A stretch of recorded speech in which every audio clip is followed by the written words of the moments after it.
to our podcast, Keeping It Real. Two generations depending on you at the exact same time. And it sounds almost poetic when you say it like that, but living it, it's anything but poetic. You feel guilty when you try to focus on yourself. Like somehow that's selfish. Like how dare you think about your RRSP when your mom needs medication? It's not selfish to protect your financial future. It's actually one of the most loving things you can do, because if you run yourself into the ground financially, you can't help anybody, not your parents, not your kids, not even yourself. Which means the sandwich generation isn't just an emotional issue. It's a financial crisis in slow motion for a lot of families. 20% of Gen X respondents said they don't believe they'll ever be able to retire. That's 1 in 5 people. And then one day they wake up and they're 56 and they realize they have almost nothing saved for themselves. That's really terrifying. It is terrifying, but it's preventable. Okay, I want you to picture something for me. You get home after a full day of work, you're tired, like really tired. And as you're walking through the front door, your mom calls from the other room because she needs help getting to the bathroom. Okay, your phone buzzes. It's your 23-year-old who needs rent money again because they lost a shift. And somewhere in the back of your head, there's this little voice saying, when is it my turn? When do I actually get to think about me? Wow, and if that hits you right in the chest, that's exactly why we're making this episode. Because that scenario you just described, that's not a rare thing at all. That's the reality of hundreds of thousands of Canadians right now, Gen X specifically. And almost nobody is talking about what that actually does to your financial future. So today we're going there. We're talking about what it means to be part of what's called the sandwich generation, to be caught between caring for aging parents and still supporting your kids, and what you can actually do about it before it costs you the retirement you deserve. This is Keeping It Real. Let's go. So Phil, let's just start here. When we say sandwich generation, what does that actually mean? Because I feel like it's one of those terms that people have heard, but maybe haven't fully connected to their own lives yet. Right? So the sandwich generation, the term is actually coined back to the 1980s. Remember the 80s?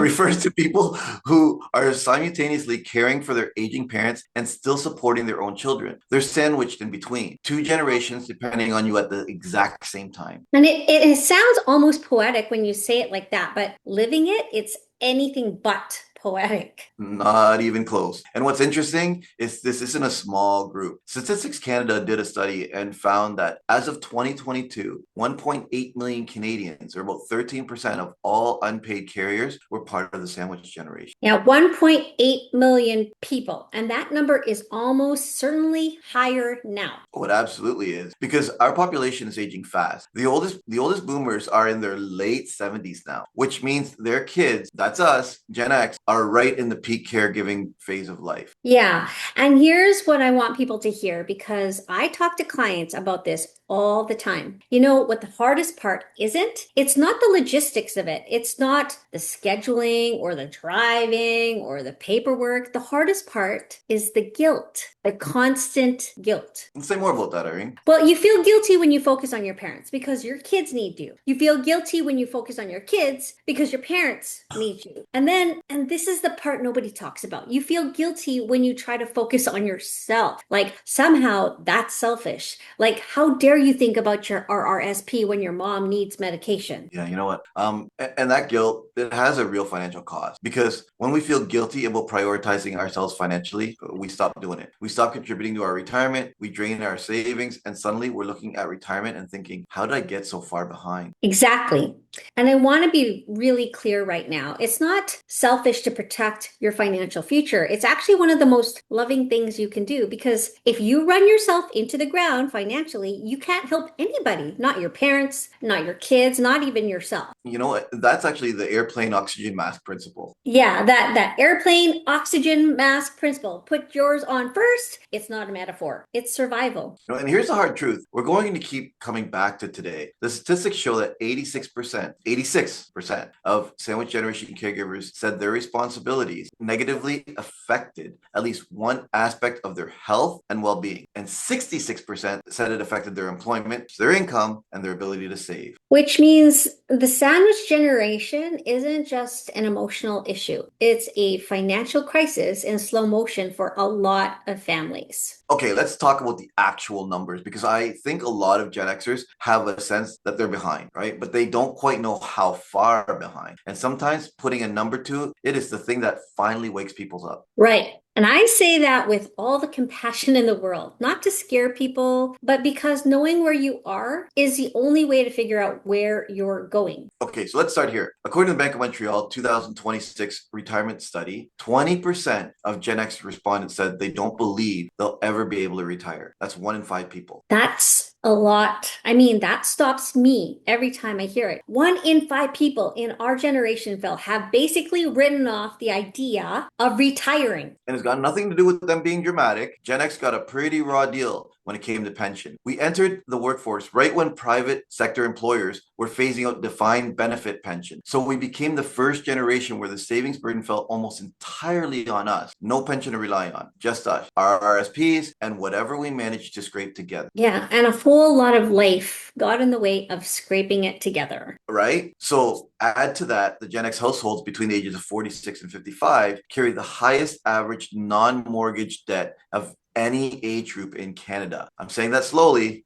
okay? We're talking about $34,564 on average. Credit cards, car loans, lines of credit, maybe some lingering student debt. Yeah, and that number doesn't include the mortgage. That's on top of the mortgage. Correct. Now layer that on the sandwich generation cost. Maybe you're helping pay for a parent's medication, or you're covering more of the groceries since they moved in, or you've taken on extra caregiving that costs you shifts at work. That debt number can climb really fast. And then people look at what they actually need to retire comfortably, and it gets really overwhelming very quickly. The average Canadian now believes they need about 1.7 million to retire comfortably. That's up from 1.5 million just a year ago. And 36% say they're unlikely to reach that target. That number has gone up from 29% last year. So we're getting further away from the goal, not closer, while also trying to take care of everyone else. Right now, let's talk about CPP and OAS because a lot of people have a very optimistic view of what those benefits are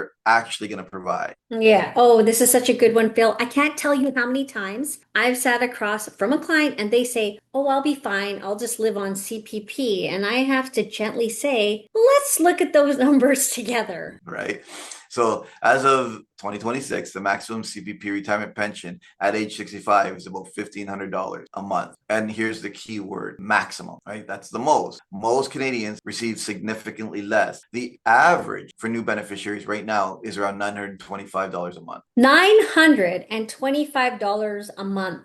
Yeah, that's not a comfortable retirement on its own. And then OAS adds some. The maximum for those 65 and older is around $727 a month in 2026. If you wait until age 70, you can boost that up to 36%, and that brings it just over $989 a month. So really, even in the best case scenario, if you get the maximum of both, you're really looking at about $2,500 a month from government benefits. That's $30,000 a year. Which, depending on where you live in Canada, doesn't go very far. No, it doesn't. And here's the thing about my dad, and I've talked about this before on the channel. He was receiving CPP for almost 10 years before he really understood what he was getting. He just assumed it was what it was and never questioned it, never looked at whether he was on track, never looked at whether he could defer OAS. And that story is very common. People just accept what comes in without asking if there's a better strategy. There's almost always a better strategy. That's literally what we do. But you have to be willing to look at the numbers. And a lot of people, especially people who are stretched thin in the sandwich generation, just don't have the bandwidth. Which is exactly why we want to give you some practical tools today, because knowing there's a better way is the first step. Okay, so before we get to the action plan, I want to sit with the emotional piece for just a minute, because I think this is where a lot of people get stuck. What do you mean by that? I mean, like Gen X is a generation of overachievers who were taught to be self-sufficient, right? We grew up as latchkey kids. We figured things out on our own. We're not great at asking for help, and we're really really not great at saying no. Yeah, I'm guilty as charged. Yeah, right. So when the sandwich generation situation shows up, when a parent needs more care or a kid is struggling, we just absorb it. We add to the pile. We say, I'll figure it out. And we keep going and going and going. Until we can't. Yes, until we can't. And by the time we realize what's cost us financially, we're in our mid 50s, maybe 10 years from retirement, and the gap feels impossible to close. That's a really important thing to name because I think a lot of people listening, they might be in that place literally like right now or feeling close to it. Yeah. And I want to say to those people, you're not a failure. You're not behind because you made bad choices. You got caught between two generations who needed you and you showed up. That's not failure. That's love, really. But now it's time to show up for yourself too. You know what stands out to me on all of this? The survey that found 71% of sandwich generation Canadians said they would need professional financial planning advice to help them navigate all of this. 71% said they know that they need the help. Wow. But how many are actually getting it? Yeah, and that's the gap. People know, they just don't act on it, right? Either because they're too busy, too overwhelmed, or they assume it'll cost them more than it's worth, or they're afraid of what they'll find out, and sometimes embarrassment. Yeah, and that fear is so real. I see it all the time. People don't want to open the hood because they're terrified of what's under there. But here's what I tell my clients every single time. What you imagine is always worse than the reality, always. And even when the reality is hard, having a plan feels 1,000 times better than not knowing. Very true. Okay, let's get into this. What you can actually do, because that's why people are here. Okay. Hey, before we keep going, if this episode is hitting home for you, please subscribe to the channel and ring that notification bell. And if you have a parent or a friend who's in the sandwich generation boat, share this episode with them. We're on YouTube at Keeping It Real. And we're here every week with stuff like this, like real talk, real strategies. Okay, back to it.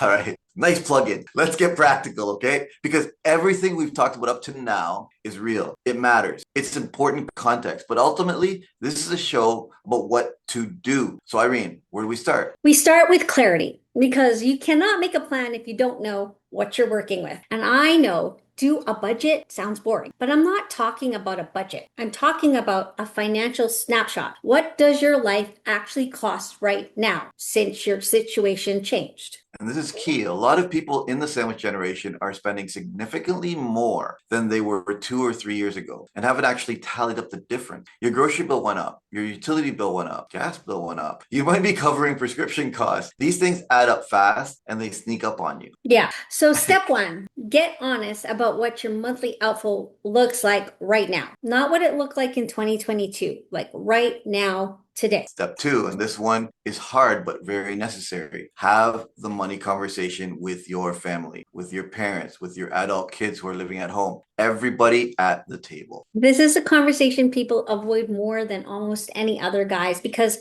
money is uncomfortable and family dynamics make it even more uncomfortable. But here's what happens if you avoid it. Resentment builds. And financial strain builds, and eventually something breaks, either the relationship or the finances, or honestly, your health. And it doesn't have to be confrontational, people. It can be as simple as sitting down and saying, I love having you here, and I want this to be sustainable. Let's talk about how we can share these costs fairly. Exactly. If your parents are living with you, you may have CPP and OAS income coming in. They may be able to contribute to groceries, utilities, or their own prescriptions. And your adult children, if they're working, even part-time, they can contribute to rent, groceries, caregiving time. It doesn't have to be a big number. It just has to be a real conversation. And step three, and I can't say this strongly enough, do not stop contributing to your RSPs. Even if you have to reduce it, even if you can only do a little, don't stop. This is the one I feel most passionately about because I have literally sat across from people who are 60 years old and they haven't contributed to their RSPs in 5 years because life got in the way. And the compounding interest that they lost during those years is heartbreaking. For 2026, the RSP contribution limit is $33,810, or 18% of your prior year's earned income, whichever is less. And the great news is, whatever you haven't contributed in previous years, it carries forward. So if you have unused contribution room, you can catch up. Yeah, your RSP contributions are tax deductible. So every dollar you put in reduces your taxable income. For a lot of people in the sandwich generation who are in their peak earning years, this is one of the most powerful financial tools you'll have.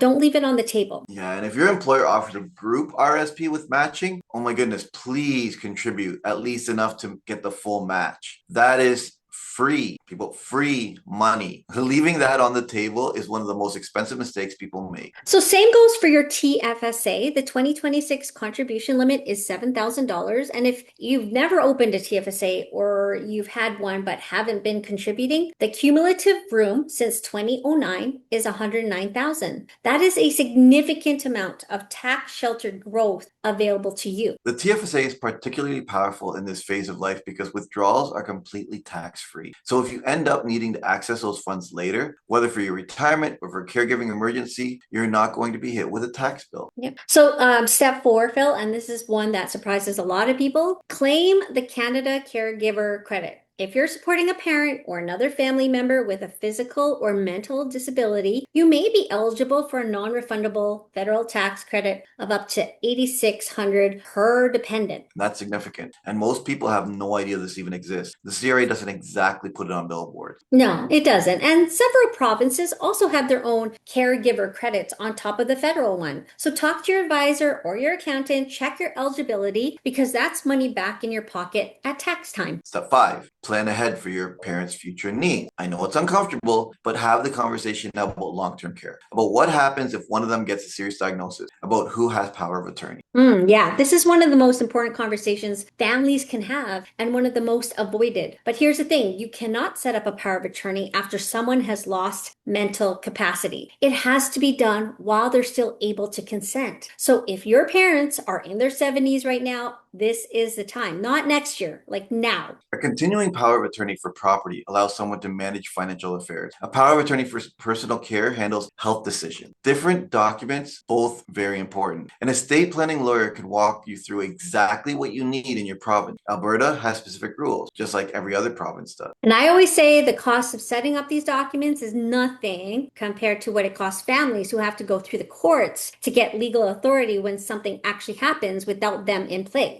And step 6, this is really where everything comes together. Talk to a financial advisor, someone who can look at your whole picture, your income, your debt, your caregiving responsibilities, your retirement timeline, and build you a plan that actually accounts for your real life. Yeah, because here's the truth. You can watch all the YouTube videos in the world, including this one, and you'll get great information. But a personalized plan, that's different. That's someone sitting down with you and saying, okay, here's exactly where you are, here's where you want to go, and here's how you're going to get there. That's what changes people's financial lives. Okay, before we wrap this up, there's something I know you want to say to people who are right in the thick of this, like, I mean, in it right now. Yeah, I do. Because I think sometimes the information is helpful, the steps are helpful, but sometimes what people need most is just permission. Permission to do what? Permission to matter to themselves, like in their own financial plan. Okay, you got to say more about that. Okay, so many people in the sandwich generation, I see this especially with women, but honestly with everyone, they put themselves last. They pay everyone else first. They sacrifice their retirement contributions to keep the household going. They don't ask for help because they've been the helper their whole life. And it feels wrong to flip that script. And then one day they wake up and they're 56 and they realize they have almost nothing saved for themselves. That's really terrifying. It is terrifying, but it's preventable. And if they had just given themselves permission, like years earlier, to say, I also count, my future also matters, I'm going to protect it even a little, even now. You know, so someone's listening to this right now, right? And they're feeling like they're in this spot. What do you say to them? I say it's not too late. I know feels like it might be, but it's not too late. And the first thing I want you to do is just get curious about your own situation. Not scared, curious. Ask the question, where am I right now?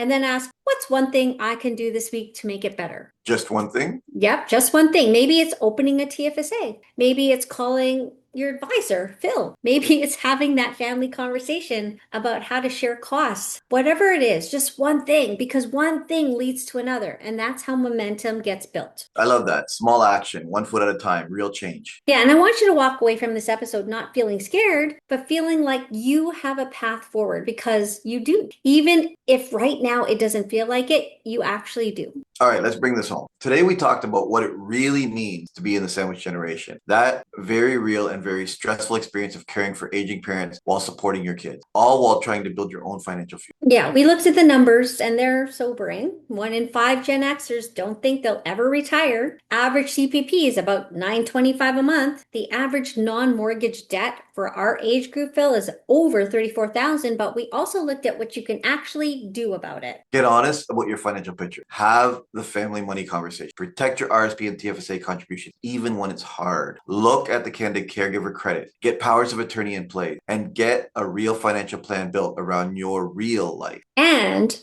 give yourself permission to matter in your own financial plan because you do. You matter. Your future matters. If today's episode resonated with you, if you heard your own story in any of what we talked about, we would love to connect with you. Irene works with clients across Canada through Experior Financial Group. And Phil does too. We're here for this, for people who are in the thick of it and need someone to help them see the path forward. All of our contact information will be in the description below. Please subscribe to the channel if you haven't already. Leave us a comment. We genuinely read them and we want to know what topics matter most to you. And share this episode with anyone you know who's in the sandwich generation. They need to hear this. They really do, because so many people are living this and feeling like they're the only one. You're not the only one, and you're not alone. Until next week, people, I'm Philip. And I'm Irene. Thanks for keeping it real.